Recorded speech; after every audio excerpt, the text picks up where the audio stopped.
참 우리가 하나님 나라를 세울 때 각자 자기의 역할이 있을 터인데 어떤 사람은 그 선교사들이 와서 쉬는 합숙소만 평생 하는 선교일도 있고, 그렇죠? 뭐 둘러스 배 같은 거 타면 거기서 날마다 정말 기름칠만 하는 이런 것도 우리가 선교라고 할 때에 참 그 빌립보 그 교인들이 아무리 빈에 처해도 그렇게 그리스도의 심장으로 사모하는 바울의 사랑이 될 수 있지 않았겠는가. 고린도 교회는 그렇게 눈물의 편지를 받고 각종 문제가 많았잖아요, 부작교회. 그래서 우리가 이렇게 힘들고 어렵기 때문에 우리가 이렇게 참 그 하나님께서 기뻐하시는 우리가 공동체가 될 수 있는 이렇게 자격을 갖지 않았나 이렇게 생각을 합니다. 그런 하나님 나라를 오늘 제목이 누가 하나님 나라를 세우는 자인가? 그렇게 했는데, 제가 이제 비행기를 타고 여행을 많이 할 때에 아주 비유가 약하고 기내 음식이 나올 때 고기 먹을 때, 생선 먹을 때 백포도주를 들겠냐, 적포도주를 들겠느냐, 뭐 이렇게 이제 와서 할 때가 있는데, 이게 너무 디모데 보고 포도주 먹으라고 그러잖아요. 비유가 약하니까. 그래서 저도 좀 그럴 때 포도주 좀 하나 해서 같이 먹고 자고 싶은데, 예를 들어 제가 무슨 뭐 비즈니스석이나 뭐 좋은 1등석에나 앉았으면 아무도 안 볼 테니까 할 텐데, 이 3등석을 타고 다니는데 나도 모르는 사이에 지난번에도 코스타 갔다 올 때인데 막 올라가면서 어머나 날마다 큐티하는 여자의 목사님이시군요 이러면서 뒤에 딱 앉아서 인사를 하시는 거예요. 그러니까 제가 딱 왔는데 안 마셔요 이러잖아요. 먹고 싶어도. 그때 마셨으면 또 큰일 나잖아요. 그러니까 그게 하나님이 주신 것은 선하지 않은 것이 하나도 없지만은 그런 사람들은 딱 봤을 때 거리낌이 되지 않겠습니까? 계속 지금 로마서 11장까지 우리에게 원리를 가르쳐 주시고 12장서부터 그러니까 섬겨라. 그 다음에 13장에는 우견세에게 굴복을 해라. 14장에는 용납을 해라. 연약한 자들을 계속 용납을 해라. 용납을 해라. 근데 오늘도 또 반복해서 이렇게 용납을 하라 그러는 거예요. 어떤 사람이 하나님 나라를 세우는가? 첫 번째는 우리 오늘 본문 말씀의 14절처럼 주 예수 안에서 알고 이렇게 확신하는 자가 하나님 나라를 세웁니다. 그러면은 무엇을 알아야 됩니까? 하나님의 지식을 알아야 돼요. 하나님의 지식이라는 건 하나님의 이 바른 지식을 알아야 돼요. 바른 지식이 뭡니까? 하나님의 마음을 알아야 돼요. 그래서 우리는 큐티를 하지 않습니까? 큐티를 해도 바로 해야 돼요. 신념이 아니에요. 주님과의 인격적인 만남을 통해서 신앙의 어떤 체험적인 신앙, 체험적인 암, 이것이 주 예수 안에서 알고 확신하는 자예요. 체험을 안 해본 사람들은 싫은 게 많아요. 요란한 것도 싫고, 앞에 찬양하는 것도 싫고, 조용히, 교양 있게, 이 설교 들어야 되겠는데, 뭘 난리를 치고 이러는가. 우리 체험을 하게 되면 깐난쟁이가 이 세상에 태어났을 때 응애 하는데 걔네들이 교양이 없어요. 그죠? 응애 하는 애들이 깐난쟁이가 교양이 있으면 그건 빨리 병원을 가야 되잖아요.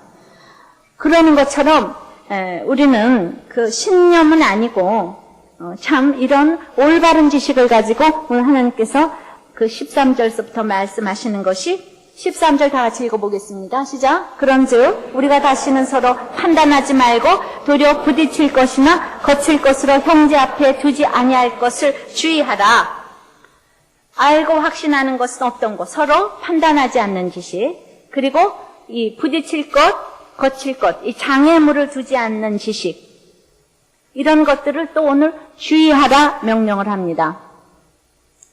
지난주에 믿음이 연약한 자는 의심을 하고 강한 자는 비판을 한다고 했어요. 그러나 우리는 주의 소유이기 때문에 살아도 죽어도 주를 위하여서 살아야 된다고 했어요.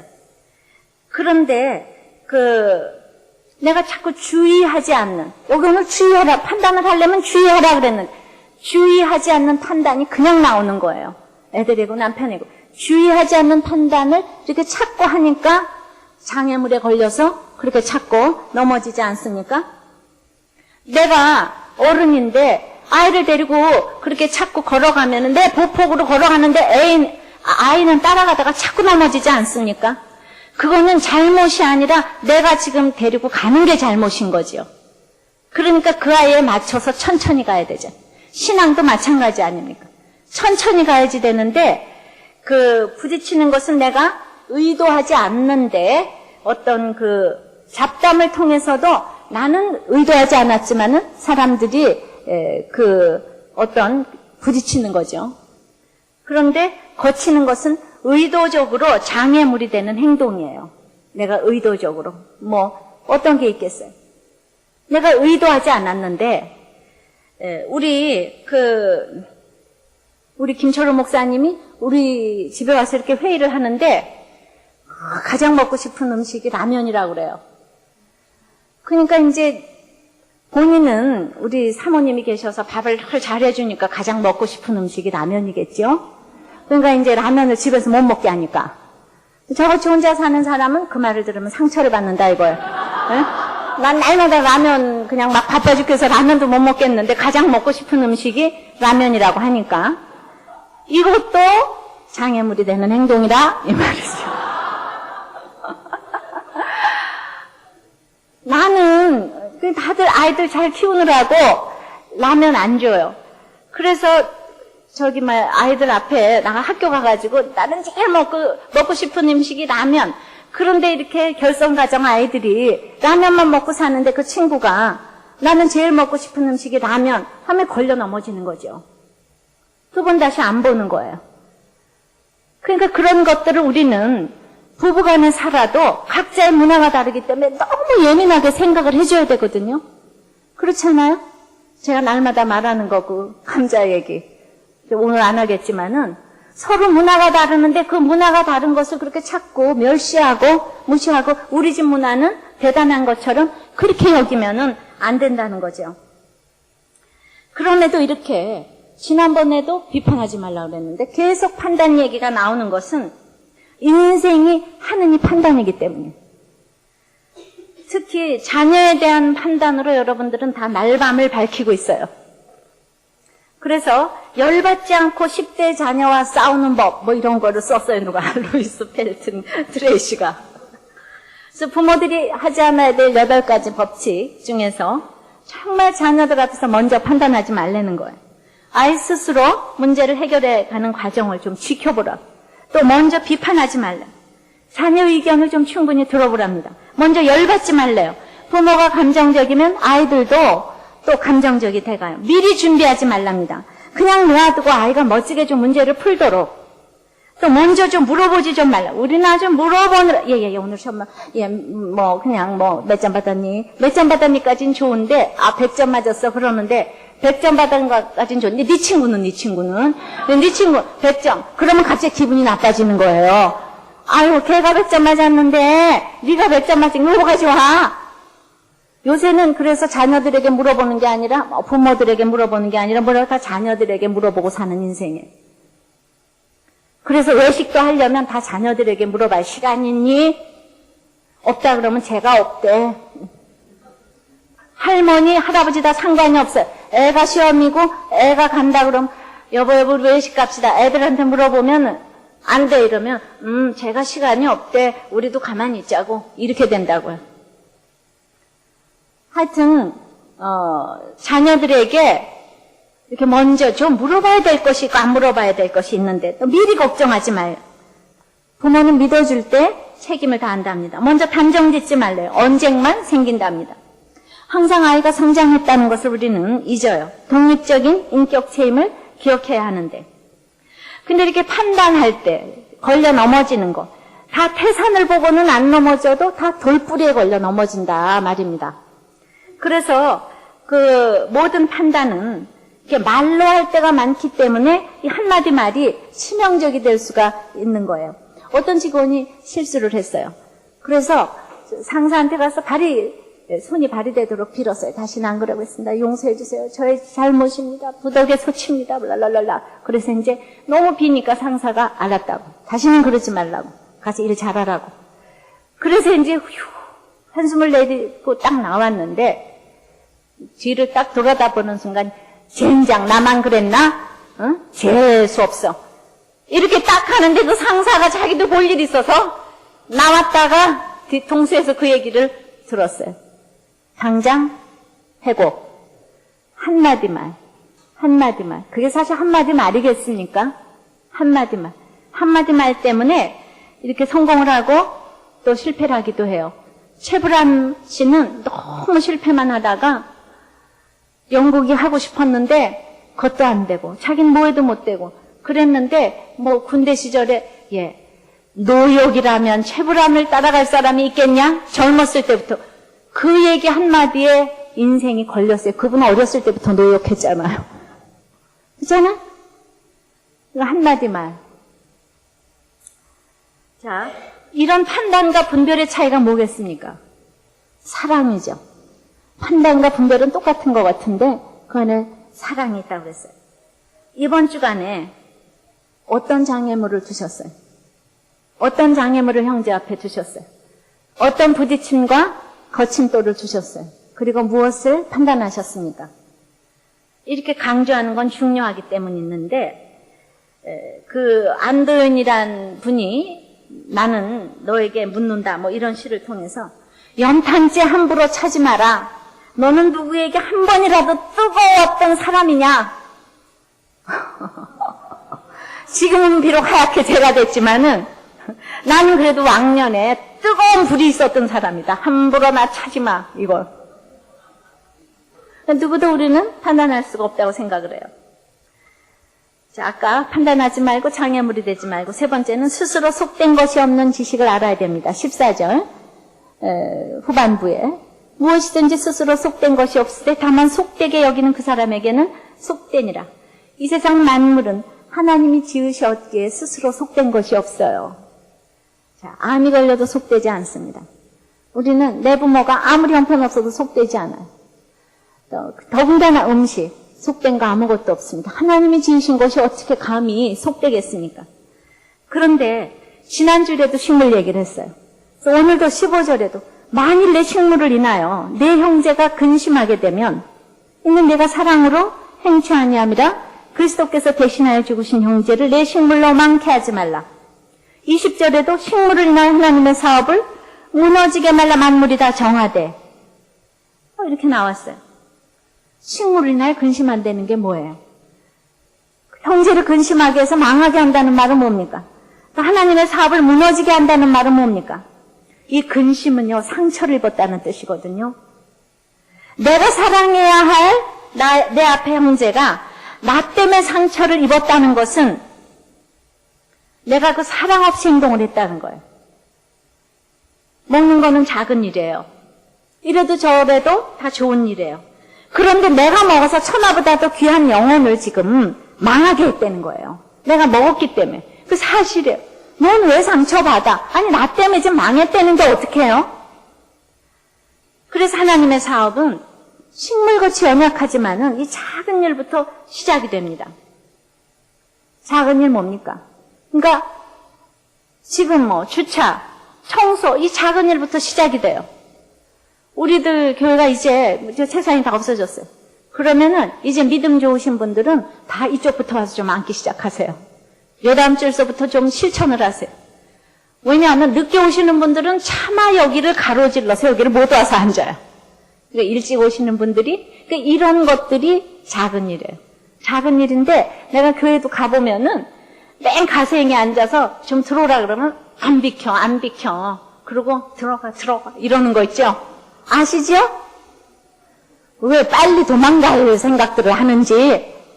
그러니까 그런 작은 일에 우리가 뭘 적어내라고 그래도 안 내고 맨날 지각하고 교통신호 안 지키고 이거 전부 다 망하게 하는 일이에요. 그래서 내가 그런 사람들 때문에 교회 안 오는 거예요. 그 교회에 한번 왔을 때 그 인상 때문에 안 오는 거예요. 이거는 간디가 교회를 딱 갔는데 흑인들은 뒤에 앉고 백인들은 앞에 앉으라. 케임브리지의 그 교회 제가 갔어요. 런던에 갔는데 그래서 두 번 다시 간디가 교회를 안 나갔다는 거 아니에요. 그 한마디가 그 사람의 평생의 영혼을 지금 망하게 했어요. 간디가 예수 믿었어요? 안 믿었어요. 전 아주 그런 얘기를 들으면은 야 간디 같은 사람이 안 믿었는데 어떻게 나 같은 사람이 믿었을까? 감사하긴 하지만은 우리는 엄청난 영혼을 그때 그 교회에 그 사람 때문에 간디의 영혼을 놓쳤잖아요. 우리가 어느 한마디 때문에 영혼을 놓칠 수가 있습니다. 작은 일에 식물 하나 때문에 망하게 합니다. 우리는 누구도 내가 미워하는 형제도 그리스도께서 값주고 사신 형제라고 그랬어요. 15절 마지막에. 지난번에 지난주에 비판을 잘 받자고 했습니다. 근데 큐티하는 사람들이 그렇게 사람을 차별하고 인사도 안 하고 교회 봉사도 안 하고 결국은 이제 교회를 떠날 수밖에 없어요. 그럼 큐티도 떠날 수밖에 없습니다. 왜 뭐 하려고 신앙생활을 하는가 이 말입니다. 우리는 작은 일에서부터 얼마나 조심을 해야 되는지 모른다 그랬어요. 자, 이거는 우리나라에 있었던 일 아니지만은 얼마든지 있는 일이죠. 어떤 자매가 주차장을 지나다가 목사님한테 손을 딱 흔들었어요. 그때 목사님이 딱 쳐다봤는데 딱 모른 척하고 뒤를 돌아서 갔어요.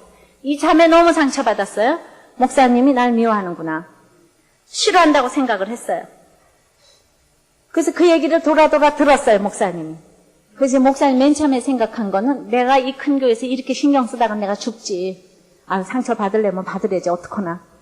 그러다가 다시 마음을 먹었습니다. 자매를 불렀어요. 그래서 그 일이 언제쯤 일이었는가 이렇게 물었어요.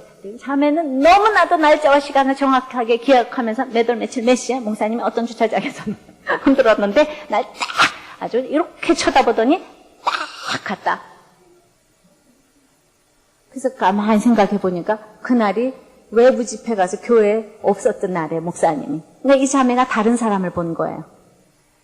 그랬는데 이제 중요한 것은 이제 그럴 때 그 다음 일을 어떻게 처리하는가 이거죠. 알았습니까? 그 다음 그거 봐라 내가 없었지 않냐. 이게 문제가 아니잖아요. 항상 우리가 문제의 본질을 알아야 되잖아요. 그러니까 내가 보통 사람 같으면 그렇게 하겠죠. 내가 할 일이 얼마나 많은데 자매 그것까지 신경을 쓰겠느냐. 아니면은 내가 자매를 사랑한다 이렇게 얘기를 했거나, 아니면은 혹시 자매님 망상증 있으세요? 또 이렇게 했거나, 혹시 옛날에 상처가 있어요? 이렇게 얘기를 했거나. 그러니까 이제 그런 마음 때문에 우리가 판단을 받고 부딪힘이 되는 거예요. 거침이 되고. 그리고 좋은 얘기 하면서, 나는 자매님을 사랑한다. 얼버무릴 수도 있을 거고. 근데 이제 이 경우를 당했던 지인반 이페렘 목사는 그렇게 얘기를 했다고 합니다. 저는 분명히 그날 다른 곳에 있었는데, 보다 더 중요한 거는 자매가 왜 그런 일로 내가 자매를 미워한다고 생각을 했을까? 이게 참 중요한 것 같다고.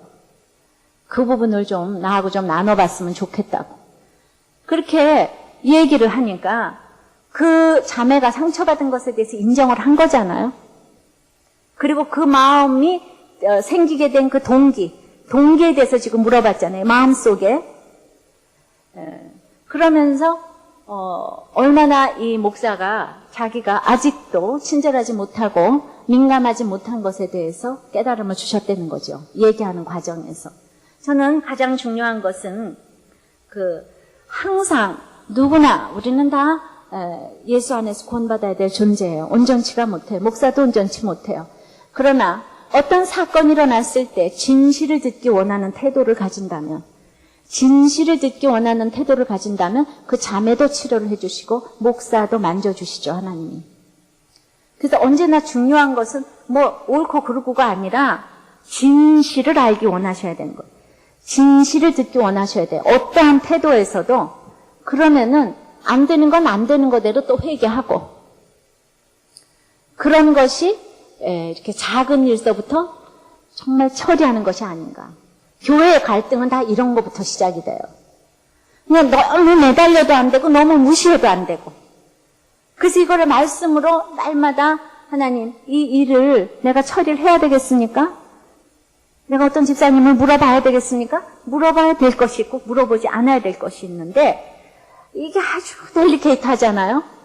그래서 항상 내가 이제 진실하지 못하기 때문에 진실하려고 애를 쓰면은 이 사건의 진실이라는 거는 사건, 팩트가 아니고 나의 그 영적인 그거를 알고 싶은 마음을 이렇게 토로를 할 적에 이 모든 문제가 해결되지 않는가 생각을 합니다. 남을 대하는 자신의 생각들을 살펴볼 때 대부분 자기가 옳다고 생각하는 그 영적 교만에서 비롯될 적이 많이 있어요.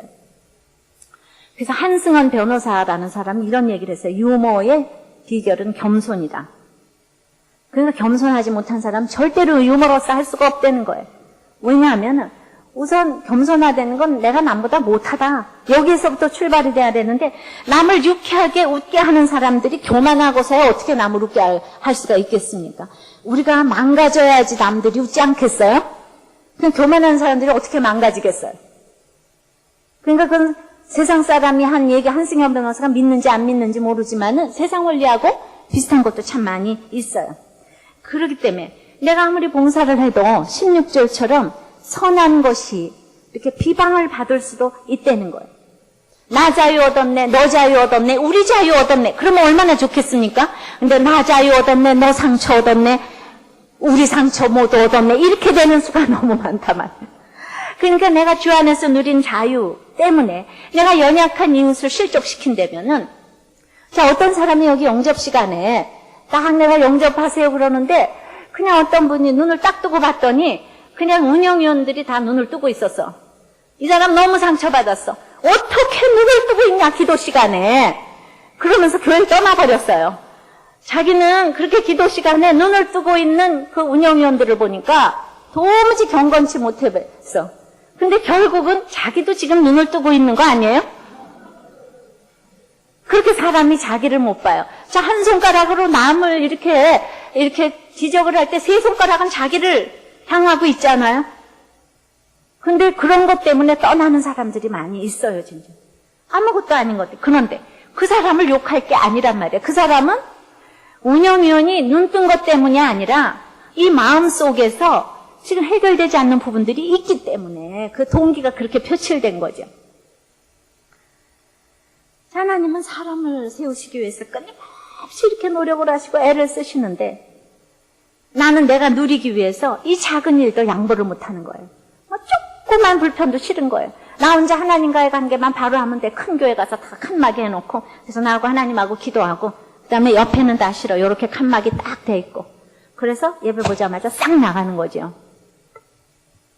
이적인 어떻게 그 횡적인 관계가 우리가 이루어지지 않아요.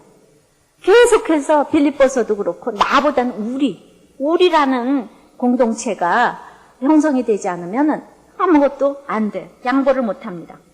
그래서 이제 네 번째는 그러기 때문에 우리는 하나님 나라를 제대로 알아야 돼. 하나님 나라는 먹고 마시는 것이 아니야. 오직 성령 안에서 의와 평강과 희락이라고 그랬어요. 하나님 나라는 그 백성의 삶 가운데서 이루어진다고 그랬어요. 세상은 몰라요. 하나님 나라가 비싼 술 먹고 담배 피고 불란서 요리 먹는 것이 하나님 나라가 아니라고요. 근데 여러분들의 목적은 그거예요. 내가 내 돈 가지고 무슨 어떤 경우는 말이죠. 자기 먹는 술 다 술집에 가면 자기 먹는 술 다 따로 있다대요. 시바스 리갈인 요새 시바스 리갈보다 더 비싼 술 뭐예요? 그런 거 딱 해서. 그러니까 그 술 먹는 게 인생의 재미예요. 왜? 하나님을 믿는 게 뭔지 무슨 재미인지 모르니까 술 먹는 게 인생의 재미예요. 그거 비싼 술, 글쎄 100만 원짜리 술을 먹어서 기쁨이 있을지 모르겠지만은 하나님 나라에 가면 비교도 안 돼. 근데 그거를 우리가 이 땅에서 누리니까 그거 좀 하지 말라 그러는데 오늘 이렇게 판단 얘기 나오면서 제일 중요한 건 17절에 하나님의 나라는 다 같이 읽어보세요. 시작. 하나님의 나라는 먹는 것과 마시는 것이 아니오 오직 성령 안에서 의와 평강과 희락이라. 그러니까 지금 술 먹어서 기쁘고 여자 만나서 기쁘고 담배 펴서 기쁘고 이 정도의 기쁨, 그 중독성이 있는 기쁨, 그거밖에 기쁨이 모르니까 너무 불쌍한 인생이죠. 그러나 우리는 암이 걸려도 부도가 나도 쪽발이 안 팔려도 우리는 하나님의 의를 경험해요. 하나님이 옳다고 하니까 하나님이 이게 옳으심이라고 하니까 거기 평강이 있어요. 기쁨이 있어요. 아니 이 기쁨을 여러분들이 아시기를 바랍니다. 자, 제가 2주일 전에 13장 할 때 그 하나님의 사랑은 그 다음에 이렇게 위권세에게 굴복하는 것, 위권세에게 굴복하는 것 중에서 세금이 가장 어렵더라. 정말 구원을 위해서 기도해도 세금을 참 못 나겠더라. 근데 어떤 분이 그걸 또 들었어요. 세금을 그 전에 금요일날까지 냈어야 되는데 그거를 못 내서 주일날 와서 이 설교를 들었어요. 어떻게 그럴 수가 있어요? 저한테 하는 얘기. 왜 그 설교를 하시는 거예요? 내가 세금 못 냈는데. 그분이 그랬다고 그래요. 어떤 굉장히 집을 싸게 팔면서 그분이 그거를 더 싸게 파는 걸로 적어준다 그랬대요. 나한테 싸게 파는 대신에 더 싸게, 그러니까 실거래가가 아주 싸게. 그래서 너무 싸게 적어줘서 이제 그거 가지고 가서 이제 딱 신고를 해서 그 세금 있잖아. 그 양도세인가 이제 그거를 내려고 했는데 너무너무 바쁘다 보니까 차일피일 못 미뤄가지고 이제 못 내고 여기 왔는데 그날 내가 딴 데 놀러를 가든지 어떻게 하지. 내가 왜 그날 와서 그걸 들어가지고. 그분이 그냥 일주일 내내 일어나도 세금, 저녁에 자다가도 세금, 자다가도 세금. 왜냐하면 실거래가로 하려니까 앉은 자리에서 너무너무 손해를 보게 생겼어서 한쪽에선 그랬답니다. 내가 이거대로 내고 이거 말이야. 우리 교회 요새 건축한다는데 건축원금으로 낼까? 또 상담을 할까? 하다가 더러운 돈을 또 하나님이 받으시겠나? 또 이래서. 그래서 결국은 일주일 동안 금세도 못 내고 그러면서 야 생명보다 더 무서운 게 세금이더라. 그게 굉장히 와서 닿는데 목사님 또 이랬다는 거야. 나는 또 그때 할 수 없이 날짜를 고쳐서 냈지만은 온전치 못했다고 이러니까 자기한테는 그러니까 너는 온전히 해라 이렇게 들리더라는 거예요. 그러니까 적용을 하는 사람은 누구도 못 말리는 거 아니겠어요? 그래서 그냥 죽음에 이르는 그 일주일을 괴롭게 보내다가 할 수 없이 가서 내려고 본인한테 가가지고 다시 원래 적은 대로 다시 적어라. 그랬더니 그분이 왜 그러세요? 이래서 날마다 큐티하는 여자를 하나 들고 가서 우리들 교회에서 그러라 그런다. 난 예수 믿는다. 그렇게 해서 냈답니다. 그래서 저도 그 얘기를 듣고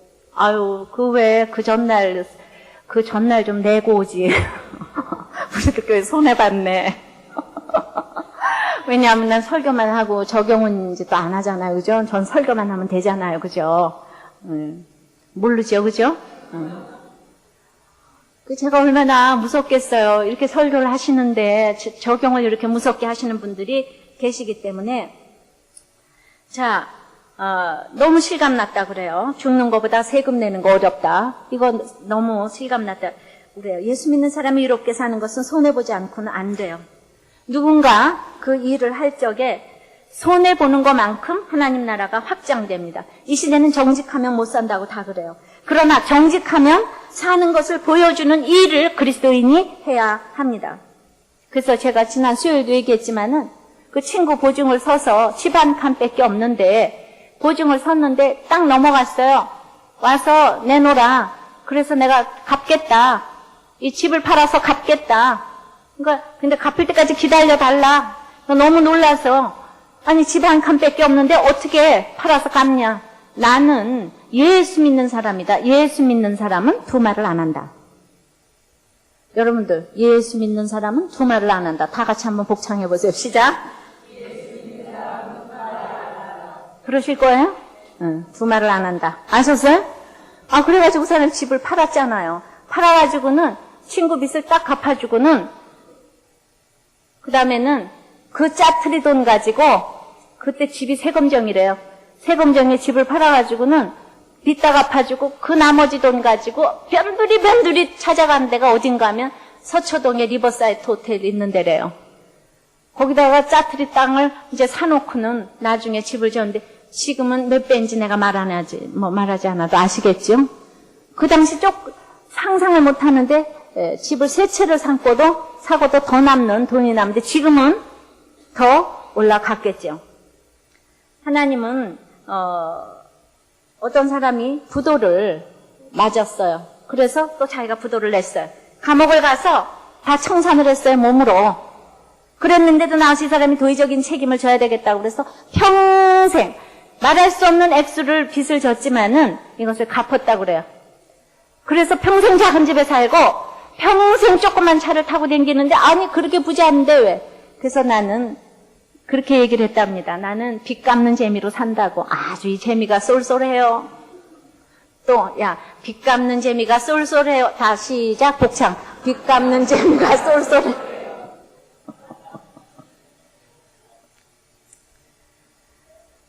여러분, 이런 사람이 예수 믿는 사람이 아니고 누가 하겠어요? 뭐, 정말 봉이 김선달처럼 대동강물을 가져오는 거죠. 근데 그 손해본 것만큼 하나님 나라가 확장이 되는 거지. 이것이 의를 이루는 거예요. 이게 의를 이루는 거예요. 그러니까 부도가 나도 보증으로 생떼 같은 돈이 없어져도 그 갚아가는 게 너무 평강이 있고 희락이 있고 기쁨이 있는 거예요. 내가 갚는다고 생각하는 그거 안 갚아도 돼. 이 사람 몸으로 떼고 나왔기 때문에 평생을 자기가 갚을 수 있는 만큼 갚고 간다는 거예요. 이게 예수 믿는 사람 아니겠어요? 이런 사람들 때문에 하나님 나라가 세워져 가는 것입니다. 자, 그래서 두 번째는 이렇게 살면 18절에 하나님께 기쁜 사람, 사람에게 칭찬받는 자. 이런 사람이 또 하나님 나라를 세우지 않겠어요? 이런 사람들 칭찬받지 않겠어요? 아무리 예수를 믿어도 시간이 흘러가도 곳곳에서 배척만 받고 그러면 내가 하나님 나라를 이루지 못하기 때문입니다. 그래서 그 두 번째의 첫 번째는 그렇게 하나님 나라를 하나님께 기쁨을 받고 사람에게 칭찬을 받으려면은 첫 번째 19절에 화평의 일과 덕을 세우는 일을 힘써야 돼. 화평의 일을 세우려면은 화평스럽게 세우는 게 아니라 사투를 벌여가면서 해야 돼. 주를 위하여 사는 것은 화목하게 하신 직책을 주신 것을 의미하잖아요. 그런데 내가 지금 이런 식으로 내가 빚을 갚아야 되고 이러면 집안 식구들 간에 사투를 벌여야 되는 전쟁이 있는 거예요. 야, 너 먹고 살아. 뭘 잘난 척하면서 빚은 갚는다고 그래. 감옥 갔다 왔으면 다지. 이런 거. 이 사투를 벌여야 되는 거예요. 화평스럽게 갚아가는 게 아니에요. 사투를 벌여야 돼. 사투가 뭐예요? 온몸을 다해서 그 화목하게 하는 직책을 이루어야 돼. 누군가가 손해를 봐야 해요. 그리고 두 번째는 형제가 거리끼는 일을 안 해야 돼요. 식물 때문에 하나님의 사업을 지금 20절에 보니까 일으키게도 하고 무너지게도 해요. 여러분들 다 사업하시잖아요. 사업하면 하나님의 사업을 해야지 인간의 사업을 하시면 되겠어요? 근데 그 하나님의 사업도 이렇게 형제가 거리끼는 일을 안 해야 돼요. 내가 특히 또 예수 믿는다고 하면서 지금 저는 요즘에 2000년도에 6월에 마틴 루터 킹이라는 책을 마셜 프레디, 제시 잭슨이라든가 빌리 그레암 자서전을 쓴 마셜 프레디라는 사람이 마틴 루터 킹에 대한 책을 다시 썼는데 거기 얼마나 놀라운 내용이 있는지 저격을 받았을 때 킹 목사 손에 꾸겨진 담배갑이 있었다는 거예요. 그래서 이 목사가 담배갑을 뺐대. 왜? 이 킹 목사가 언제나 사람들 보는 데서는 담배를 절대로 안 피웠기 때문에 그걸 기억을 해서 담배갑을 뺐답니다. 그런 것을 논픽션으로 이제 썼어요. 저는 어쨌든 루터 킹이 담배를 피웠는지 모르지만 다른 사람들에게는 거리낌이 될까봐가 치웠다고 하잖아요. 네, 그러면 우리가 그 루터 킹을 또 판단을 해야 합니까? 그래서 우리는 칭찬을 받아가는 것들이 얼마나 힘든 일인지 몰라요. 그래서 우리는 믿음을 스스로 가지고 있어야 돼요. 22절에 보니까 내게 있는 믿음을 하나님 앞에서 스스로 가지고 있으라. 자기 옳다 하는 바로 자기를 책하지 않은 자는 복이 있도다. 우리가 주일날 교회를 안 나와도 좋다. 결혼을 해도 좋다. 안 해도 좋다. 지난번에 좋다 하니까 여러분들이 그 주를 위해 살라고 그랬는데 전부 다 안 나와도 된대. 술 먹어도 된대. 연약한 사람들이 너무너무 좋아하면서 갔더라고요. 우리가 연약한 자 담당하다가 믿음이 연약해지면 안 되죠. 제가 1년에 한 번씩 남편을 따라서 바캉스를 갔는데 그때 본교회를 못 가면서 해변가에 교회를 갔어요. 그렇다고 제가 자책을 합니까? 자책을 하진 않아요. 그렇다고 날마다 또 그렇게 가면 되겠습니까? 이거를 생각을 잘 하시라는 거예요. 그래서 오늘 23절의 모든 것의 결론이 의심하고 먹는 자는 정죄되었나니 이는 믿음으로 쫓아하지 아니한 영고라. 믿음으로 쫓아하지 아니하는 모든 것이 죄니라. 자, 믿음으로 쫓아하지 아니하는 모든 것이 죄니라. 다 같이 한번 시작. 믿음으로 쫓아하지 아니하는 모든 것이 죄니라. 마찬가지예요. 결혼을 해도 믿음으로 쫓아하지 않으면 죄예요. 믿음이 어리면 자책감을 느끼는 것이 많은데, 자, 믿음으로 연애를 하지 않으면 그것도 죄고, 믿음으로 가구도 사야 돼. 믿음으로 이사 가야 돼. 믿음으로 학교를 선택해야 돼. 믿음으로 모든 것 하지 않는 것이 오늘 죄라고 합니다. 믿음으로 해야 된대요. 주일날 교회를 안 와도 좋은데 믿음으로 안 와도 좋대요. 그럼 믿음으로 안 와도 좋은 일이 뭐가 있겠습니까? 예를 들어서 이런 일이 있겠죠. 주일날 막 그냥 우리 부모님이 다쳤어. 지금도 어떤 집사님이 아이가 아프다고 지금 이제 그 면회 갔어요. 이런 것이 믿음으로 주일을 빠지고 갈 수 있는 거죠. 내가 극장 보느라고 놀러 가느라고 그런 것들을 주일 성수를 안 해도 되는 거는 아니지 않아요. 저는 항상 인생이 죄인이라는 것을 알아야 하는 것이 믿음을 쫓는 거예요. 그래야지 내가 그런 연약을 용납할 수 있습니다. 저는 마틴 루터 킹이 담배를 피웠을 뿐만 아니라 이분이 또 저격당하기 전날은 또 여자들하고 아주 여성 행각도 벌렸다는 거예요. 그게 사실이라는 거예요. 그러면서 FBI의 에드거 후보가 킹에 대해서 온갖 자료를 다 수집을 해놨는데, 근데 루터 킹이 뭐라고 그 책에다 썼는가 하면은, 이건 사실인데, 이렇게 설교를 했다는 거지. 우리는 저마다 일종의 정신분열증을 앓고 있는 이중인격의 존재다. 우리의 자아는 찢겨 나뉘어 대립하고 있다. 우리는 하나같이 삶 속에서 말하자면 동족 상장의 내전을 치르고 있다. 시위하는 게 지긋지긋하다. 내가 하고 싶어서 하는 게 아니다. 줄담배를 피워대면서 내가 하지만은 정말 이런 얘기를 들으면 얼마나 사람들이 지금 충격을 받겠습니까? 마틴 루터 킹이 흑인 인권 운동가인데, 저는 이 영웅의 내면에서 벌어지는 이 도덕적 갈등은 이 책이 마셜 프레딘 이걸 믿어야 된다는 거예요. 그러니까 이것도 사실이고 저것도 사실인데, 그럼 어디서 해결책을 얻을 수가 있겠는가? 어디서 해결점을 얻을 수가 있겠는가? 근데 킹이 이렇게 됐다는 거죠. 얘기했다는 거예요. 대담하게 죄를 저지르라. 그러나 더 대담하게 그리스도를 믿고 그리스도를 기꺼이 향유하라. 아시겠습니까? 그래서 그때 1960년도에 백인과 흑인의 차별은 말도 못하잖아요. 그러니까 흑인의 교회당을 폭발을 하고 다 죽였는데, 흑인 여학생들을. 근데 이 루터 킹은 우리는 그럼에도 불구하고 백인 형제들에 대한 믿음을 잃지 말아야 합니다. 이렇게 얘기를 했다는 거예요. 인류에 대한 믿음과 그런 민주주의에 대한 확신, 약속의 땅에 대한 비전을 말하는 킹의 목소리가 이 책을 통해서 참 영웅보다는 사람의 목소리라는 것을 알려주죠.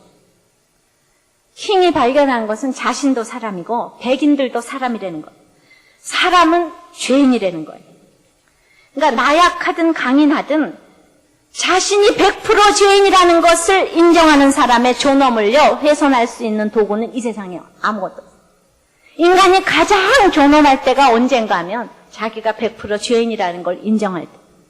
누구도 손가락질할 수 없어요. 그러니까 우리 마틴 루터 킹이 대단한 죄를 졌다고 생각을 합니다. 그럼 여러분들이 이 루터 킹이 이랬다는 걸 듣고 이 사람이 하나님 나라를 세운 자라고 생각하십니까? 무너지게 했다고 생각합니까? 예? 세웠다고 생각합니까? 행위로 우리가 맨날 분별하는 사람들, 판단하는 사람은 어떻게 그럴 수가 있어? 저렇게 담배를 펴대고 여자들하고 놀아나고 그런 사람이 어떻게 그럴 수가 있어? 근데 누가 그랬냐면 아브라함이 그랬어요. 아브라함이 갈대우르를 떠났는데 자기 누이를 거짓말이라고 2번이나 바로왕 앞에서 그러고 또 첩을 얻어서 들여서 하가를 얻었잖아. 이건 똑같이 뭐예요? 여성 편력에다가, 거짓말에다가, 사기꾼에다가, 믿음의 조상으로 세웠잖아. 그러면서 인간이 죄인일 수밖에 없다는 거. 이 세상 누구도 완전할 수 없다는 것입니다. 하나님 나라는 도대체 누가 세우는가? 어떤 사람이 세우는가? 저는 그냥 날마다 우리 혜옥 씨 얘기를 아무리 해도 지금 지나치지가 않는데, 우리 혜옥 씨, 이혜옥 씨, 정말 뭐, 날마다 우리 혜옥 행전을 요새 쓰고 있는데, 날마다 읽어드리려고 그래요. 이런 축복을 어떻게 받을 수가 있는가 해가지고. 근데 저는, 바로 이런, 우리 혜옥 씨 같은 사람이 하나님 나라를 세우는 사람이 아닌가. 혜옥 씨가 왜 세우는가. 저는 우리 정민영 선교사님이 사모님이 암이라고 그래서 온 전 세계에 기도 부탁을 했어요. 근데 이제 어저께 어떤 메일이 왔냐 하면 드디어 항암 치료를 다 마치고 이제 퇴원을 해서 앞으로 쭉 치료를 많이 해가야 되겠지만은 그 무서운 항암 치료를 다 마쳤다고. 저는 항암 치료를 다 받는 줄 알았어요. 근데 혜옥 씨가 작년에 직장암 수술을 하고 백혈구 수치가 너무 낮아서 이 항암 치료를 받을 수가 있는 건강이 못 되는 거예요. 항암 치료를 못 받았어요. 그래서 결국은 다시 재발이 된 거예요. 근데 이미 이거 재발할 거는 그냥 일어날 일이었어요. 근데 이제 임파의 전이가 이제 됐기 때문에 정말 이제 내일 일을 모릅니다. 이제 너무 위기 상황에 와 있어요. 그래서 제가 그 정민영 선교사님한테 우리 혜옥 씨 자매를 했어요. 항암 치료를 받을 수 있다는 게 얼마나 복인지 내가 몰랐다고. 자기가 당해봐야 되잖아요. 항암 치료를 받을 수 있다는 게 얼마나 복인지 몰랐다고. 그런데 요즘에 우리 이혜옥 씨 때문에 우리 교회는 너무 복을 받고 있다고. 그렇게 지금 힘든 상황에서 날마다 그 기쁨의 소식을 올려줘서 우리들 교회에 들어가서 이혜옥 씨 글을 좀 보시라고 썼습니다. 이번 주일에는 이렇게 썼어요. 나를 지금까지도 그렇게 살아왔었고 또 현재도 감옥 안에 갇힌 신세로 이보다 더 비참할 수는 없는 지경까지 내몰린 상황이지만 사도 바울이 말이죠. 언제 어떻게 죽을지도 모르는 현실이지만 아직도 너희를 위해 관제로 나를 드릴 것이 남아있다고 하는 기막힌 이 사랑의 절창을 노래하고 있는 바울을 경외감을 가지고 바라봅니다. 내가 나를 관제로 드릴지라도 이 말씀은 그런 까닭에 한없이 저의 가슴을 뭉클하게 했고 지금 제가 걸어가는 길 또한 하나님께 부족하지만 나를 관제로 드리며 나아가는 길은 아닐까 생각하게 됐습니다.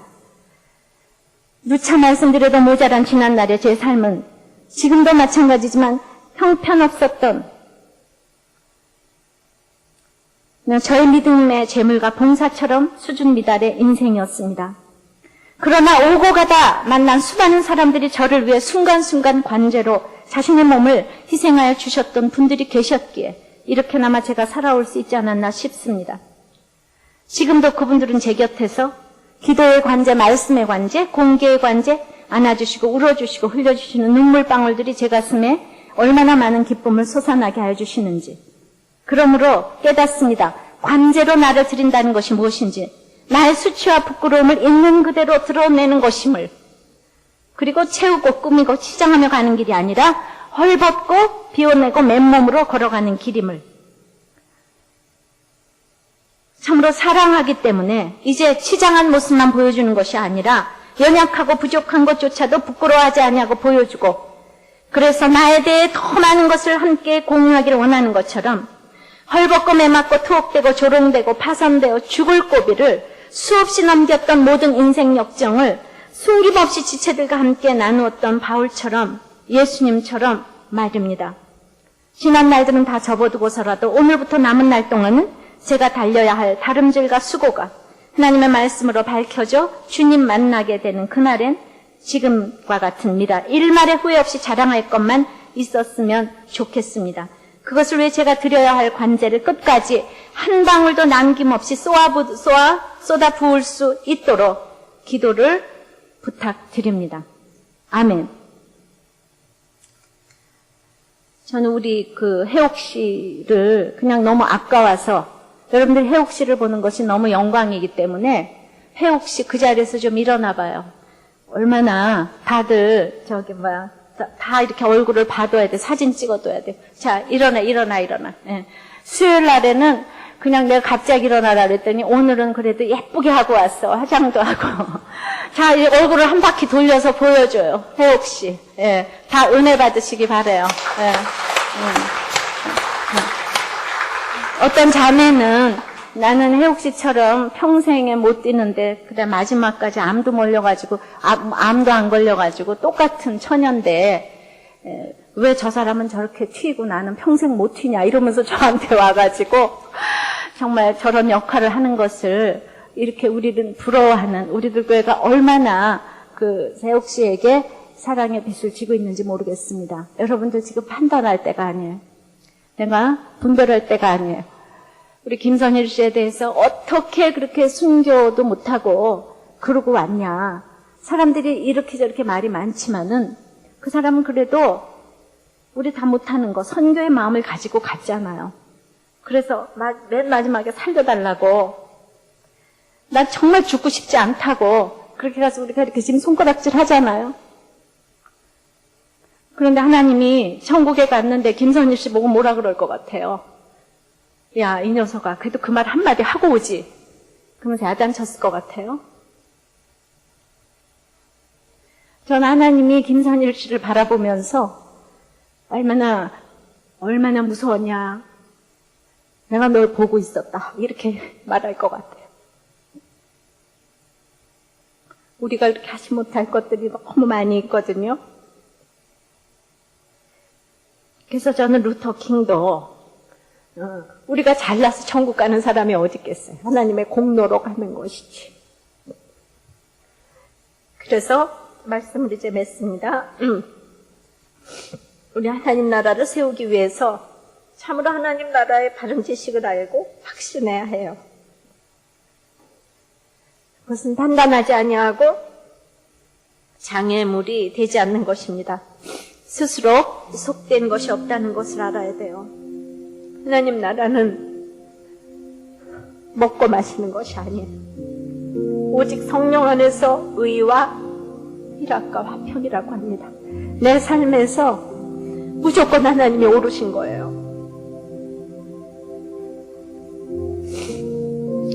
그래서 하나님께 기쁨이 되는 자이고 사람에게 칭찬을 받는 자가 하나님 나라를 세웁니다. 사투를 버려가면서 화평의 일을 세우고 서로 덕을 세우기를 원합니다. 내가 하나님을 사랑하는 것만큼 형제가 거리끼는 일을 하지 않기를 원해요.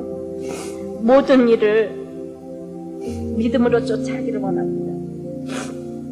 그러므로 사랑은 용납입니다. 내가 100% 죄인이라는 것을 인정한다면 누구도 나에게 손가락질할 수 없습니다. 우리 인생은 다 같이 죄인이기 때문에 기다려야 합니다. 아울러 우리 혜옥 씨가 회복되도록 이렇게 날마다 우리에게 주옥 같은 나눔으로 우리를 부끄럽게 하고 우리에게 은혜를 주는 우리 혜옥 씨의 그래도 우리는 회복시켜 주시기를 기도를 합니다. 날마다 정말 이렇게 시간이 아깝고 하루하루 볼 때마다 그냥 볼 때마다 터질세라 그런 시간을 제가 요새 막 느끼고 삽니다. 여러분들 이 기도 제목을 놓고 다 같이 잠시 기도를 하겠습니다. 아버지 하나님 나라를 세우기 위하여서 우리가 알고 확신하는 자가 되어야 된다고 합니다. 주님, 그러기 위해서 판단을 하지 않아야 하고 부딪히고 거친 돌이 되지 아니하며 장애물이 되어야 되지 않는데 이번 주간에는 또 나도 모르는 사이에 얼마나 장애물이 되었을까를 생각하며 주님께 용서를 구합니다. 주님, 우리가 연약하여서 나의 작은 말 한마디 실수 때문에 주님, 하나님의 사업을 망하게 하는 일에 내가 서 있었다는 생각을 하면 주님께 너무 죄송스럽습니다. 천하보다도 귀한 그 생명을 얻기 위하여서 우리가 늘 하나님의 마음을 살피고 그 알고 확신하는 자가 되기를 원합니다. 주님 스스로 속된 것은 아무것도 없다고 했습니다. 주님 내 부모도 내 자녀도 주님 나에게 오는 어떤 암도 정말 부도도 속된 것이 없습니다. 하나님이 주시면 모든 것이 선한 것입니다. 이런 생각을 할 때에 하나님 나라는 먹고 마시는 것이 아니오. 주님 지금 먹고 마실 집이 없습니까? 음식이 없습니까? 주님 이것을 하나님의 오르심으로 인정한다면, 나의 살아온 것의 결론이라고 인정을 한다면 평강과 희락이 넘치게 될 것을 믿습니다. 주님, 하나님은 오르십니다. 우연은 없습니다. 빚을 갚아도 재미가 쏠쏠하다고 합니다. 아버지 하나님, 정말 우리가 손해보는 것만큼 하나님 나라가 확장될 것입니다. 이렇게 하나님께 기쁨이 되고 사람에게 칭찬받는 자가 되기를 원합니다. 주님 날마다 형제가 거리끼는 것 그게 무슨 상관이냐고 그런 말 하지 않기를 원합니다. 스스로 믿음을 가지고 오늘 믿음을 쫓아 하지 않는 모든 것이 죄라고 했사오니 주님 내가 믿음을 쫓아 담배를 핍니까? 믿음을 쫓아 술을 마십니까? 믿음을 쫓아 연애를 하고 있습니까? 믿음을 쫓아 사업을 합니까? 아버지 그 모든 것이 죄라고 합니다. 그러나 내가 믿음을 쫓아도 연약한 것은 주께서 아십니다. 내가 너를 안다. 얼마나 두려웠니? 주님, 내가 믿음이 있어도 하지 못할 것들이 너무나 많이 있는 것을 오늘 주께서 아신다고 하십니다. 주님, 나는 죄인입니다. 이 죄인이라는 고백처럼 더 존엄한 고백은 없다고 하였사오니 내가 죄인인 것을 알게 하여 주시옵소서. 이것만이 내가 해결되고 우리 집안이 해결되고 교회가 해결될 길입니다. 주님, 나는 죄인입니다. 죄인인 것을 고백하며 우리의 모든 삶에 해결이 될 수 있도록 주님 은혜를 내려 주시옵소서. 주님, 죽을 병에 걸렸던 에와브로 디도를 불쌍히 여기셔서 긍휼히 여기셔서 살려주셨던 주님, 해옥씨를 살려주시옵시고 날마다 우리에게 은혜를 끼친 우리는 복을 이렇게 받고 있는데 이 복이 해옥씨에게 넘쳐서 우리들 교회에 또 더 큰 복이 될 수 있도록 축복하여 주시옵소서. 우리 모두 정말 박수를 보내며 우리의 삶에서도 똑같은 적용을 할 수 있도록 은혜를 내려 주시옵소서. 예수님 이름으로 기도합나이다. 아멘.